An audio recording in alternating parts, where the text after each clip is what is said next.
Hello and welcome to the ImpactWayv Short Waves Lasting Impact podcast series. We're joined again by Dr. Rachel Cavallaro, licensed clinical psychologist. Rachel, so great to see you again. How are you doing today? I'm doing great, Mark. How are you? I'm good, thank you. And I am going to start this podcast by breaking two of the cardinal rules of hosting and broadcasting. And that is that you never make the podcast or the broadcast or whatever you're doing as the broadcaster about yourself. Well, I'm going to go ahead and make it about myself right now because the topic we're talking about today hits me pretty well. Um, throughout my life, I've been diagnosed with ADHD. I've been diagnosed with depression and diagnosed with anxiety, which most people who know me, you know that pretty much the minute you meet me, that I have a lot of anxiety. And, the thing is that a lot of days I do wake up and my first thought is, oh, hell no, or I just don't want to get out of bed. And then as much as I wish I could be, like I woke up in beast mode, or I wake up and I'm going to tackle this, this, and this, and I'm going to run, 10 miles and do this. Like my thought of a wonderful day would be like sitting on a couch with my neighbor's dog, who's so chill to cuddle up with, watching sports and eating like great delivery food that's delivered to me friend style, where like they don't even get it at the door. They make the delivery person come in or make their neighbors bring it to them in their chair. That doesn't mean that I don't get up and go to work and do the things that I got to do, but it makes it really hard for me. And yet I do those things. But as I said, I've been diagnosed with all those different things. And how do you even begin to tell the difference or what it is that you're really struggling with? Especially because I hear so much that these days they're like, oh well, the cool trend is to diagnose everyone with ADHD or to say this or that. And so how do we separate um, kind of expectation, or kind of like what's cool versus what's reality? Yeah, right now there is an overwhelming amount of, I would say, misinformation on social media. That ADHD and the appeal of it is everywhere, and there's so many TikToks. I'm getting a lot of referrals because I do psychological assessment, so this can be used for diagnostic clarification for people who've had multiple diagnoses. They're not making the progress that they want to make in treatment, or they're just genuinely curious about what's going on. And I've had so many people come to me recently for ADHD evaluations. And oftentimes, when I'm asking, what are your symptoms? The first response is, well, I saw this on TikTok. And I'm like, oh no. Uh, because one of the cardinal symptoms of ADHD is having a hard time paying attention to things that aren't interesting. Well, this is something a lot of people can relate to, right? This doesn't mean that you have a clinical diagnosis. A clinical diagnosis shows up when it starts impacting your life. That these are the reasons why you're having a problem. And a big one lately is motivation. People keep coming to me and saying, "Well, I'm not motivated. I'm not motivated. I can't do it. So I must have a mental illness." And although these things go hand in hand, struggling with motivation is not a core symptom of ADHD. And I think that's one thing that's really getting pushed out there is this idea that if you're unmotivated, that must mean you have ADHD. No, not necessarily. Especially people with depression, they struggle with motivation all the time. And this is something that can get lost, as well as, sometimes people just have a hard day and they don't want to do the things. And the the big difference here is that the motivation thing becomes like a justification, really, for the behavior. So when you want to make a change, you have a choice.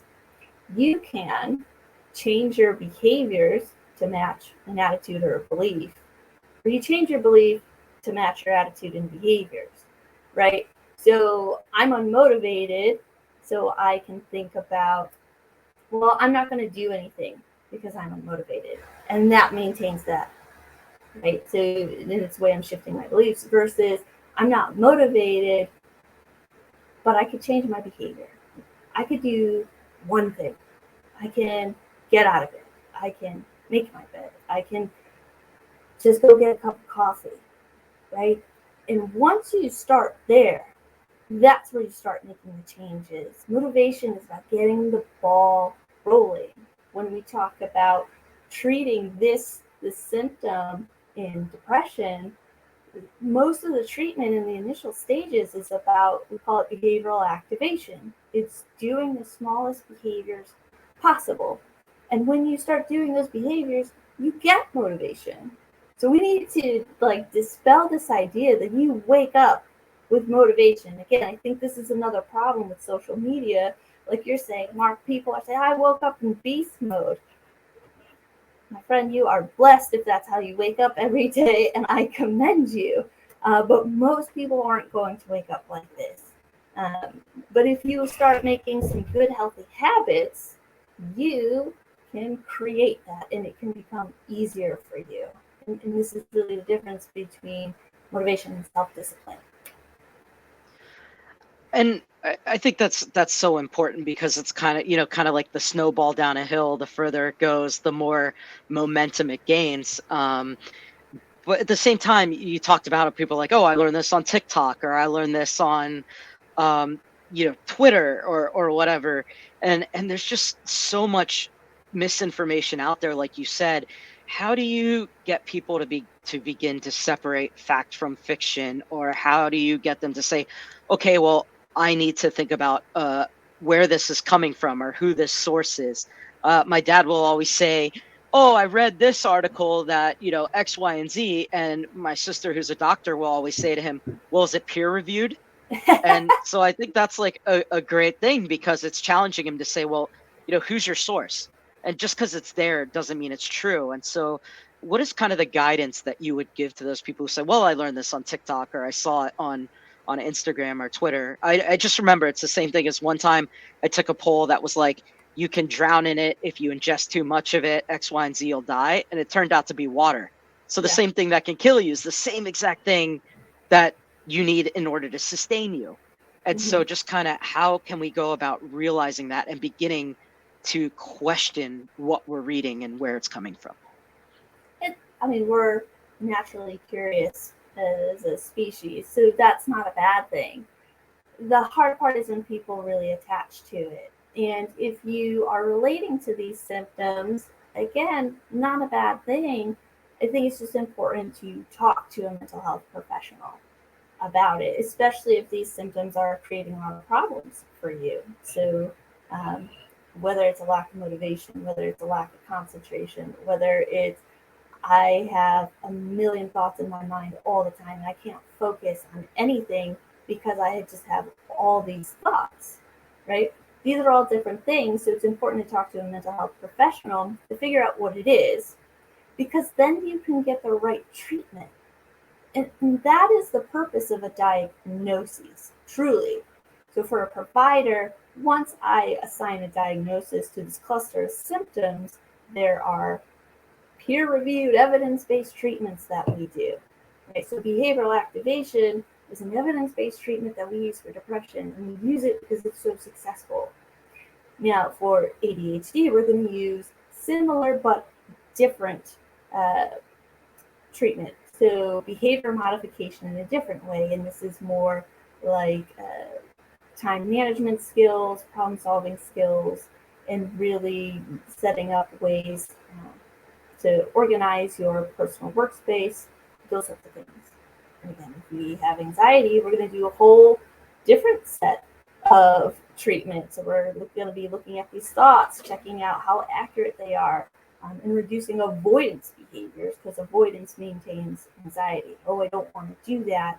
And, coming back to ADHD, oftentimes people who have anxiety, they look like they're impulsive, because it's this natural aversion to, like, I don't want to feel this way, I don't want to feel uncomfortable or do that, so I'm going to immediately change my behavior. And you're avoiding engaging with whatever that is, or avoiding feeling the feeling, which creates more problems later on. And I think a lot of people can relate to impulsive spending is a big one that just keeps coming up and coming up and coming up. And that's a way of self-soothing. And again, everything in moderation. If you do a little bit, yes, it's self-soothing, self-care, great.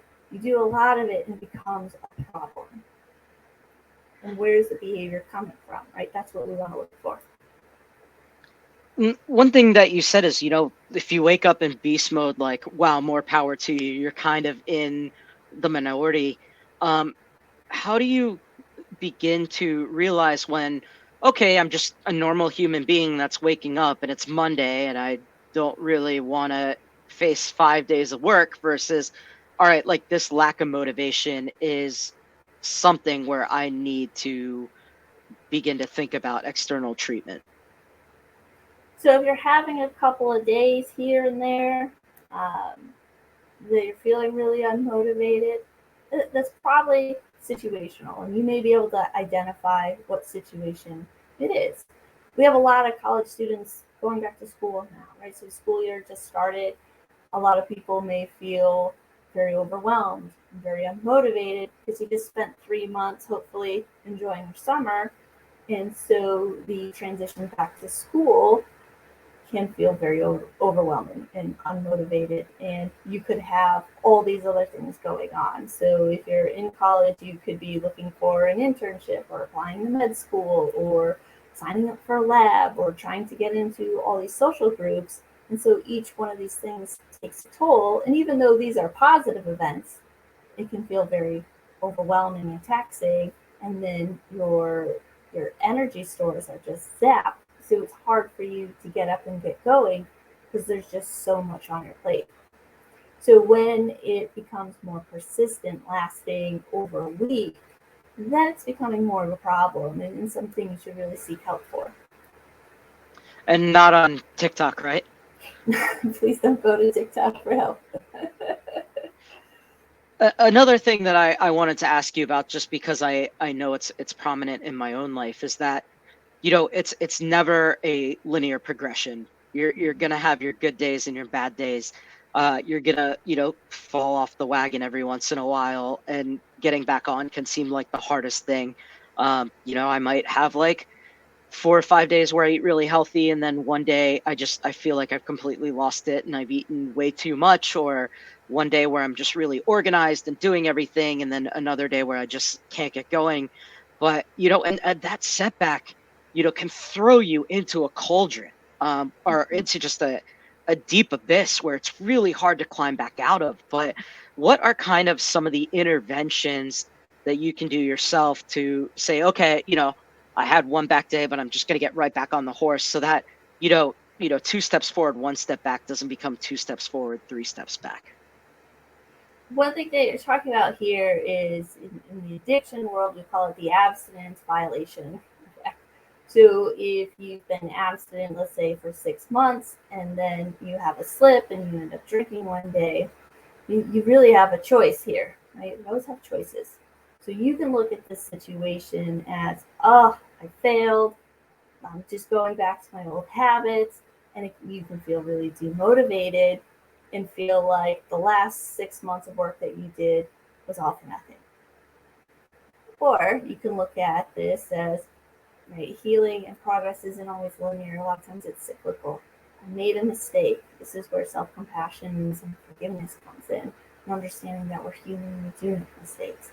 But that 6 months doesn't go to waste because you still have 6 months of sobriety, and nobody can take that away from you. The same thing is true for any other thing that we're struggling with or working through, right? So a lot of times people with depression have reoccurring episodes of depression. And so sometimes that feels very daunting because of how horrible it feels when you're in it and thinking, oh, in the future I can go through this again. The important part is remembering that you've gotten through it before. So we're checking the facts here. Where's the evidence that you can get through this?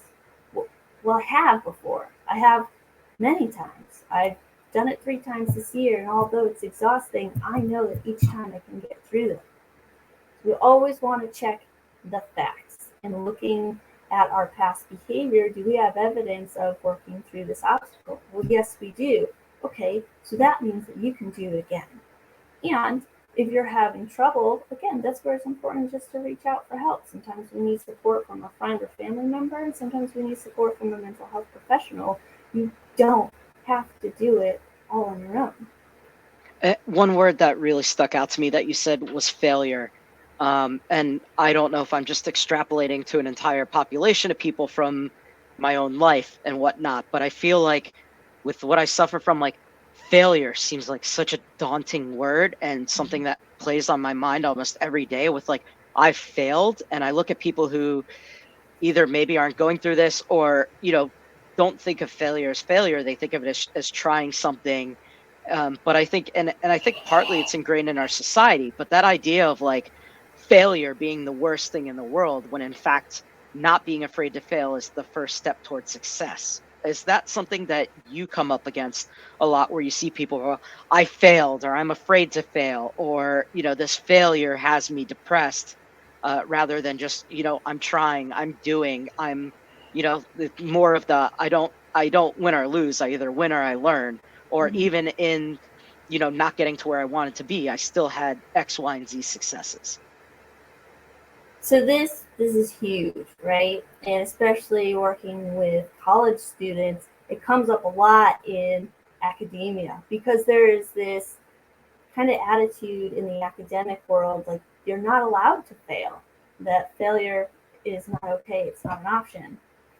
And when I am working with interns, I actually encourage them to fail in some ways because that is where the best learning takes place. Does it suck? Does it feel awful? Yes. But the nice thing about that is I bet you will not make that mistake again. And that lesson will often stay with you so much longer than all the successes. And I've actually seen in very intelligent individuals who are high achieving, high performing, it's almost like the lack of failure, the too much success is a problem because then when they do encounter a problem for the first time, really, or they're trying to go through something that they don't know how to get through, they're almost at a disadvantage because they've never had to do this before. They don't know how to handle it, and it becomes even more jarring for them because they just can't handle it. So failure is not terrible. I do look at failure as a growth opportunity. And it can be really hard to change that mindset to get there. But that is the difference, right? Absolutely. And Dr. Cavallaro, before we let you go, we talked about not going to TikTok or other forms of social media for your diagnoses. Where can people go to get the information they need, to get the resources that they need, to make a proper assessment of maybe where they are, and then to seek out the proper treatment to see if that's in fact what they do need? Well, that's really where you want to go to a mental health professional, right? If you're really concerned about something, go to a mental health professional so that you can get an appropriate diagnosis. Um, even Googling these symptoms, WebMD, all this stuff, it doesn't take into account the full picture, right? It doesn't take into account you as a full person. And that's the important part of actually talking to somebody. You often go through an intake where somebody gathers a lot of information about you.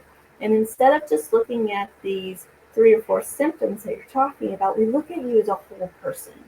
And then we can come up with an assessment and a diagnosis that truly fits if it does. Sometimes people are just going through a tough time, and that is perfectly normal, and you can go from there. Well, Dr. Cavallaro, thank you so much for joining us here on Shortwave's Lasting Impact, and thank you for allowing me the opportunity to be vulnerable. I really appreciate it. Thank you so much. It was immensely brave, and I think a lot of people will be able to relate to your story, so I appreciate you sharing that with everyone. It was my pleasure. Thank you again to Dr. Cavallaro, and thank you to everybody for joining us here on Shortwave's Lasting Impact. Until next time.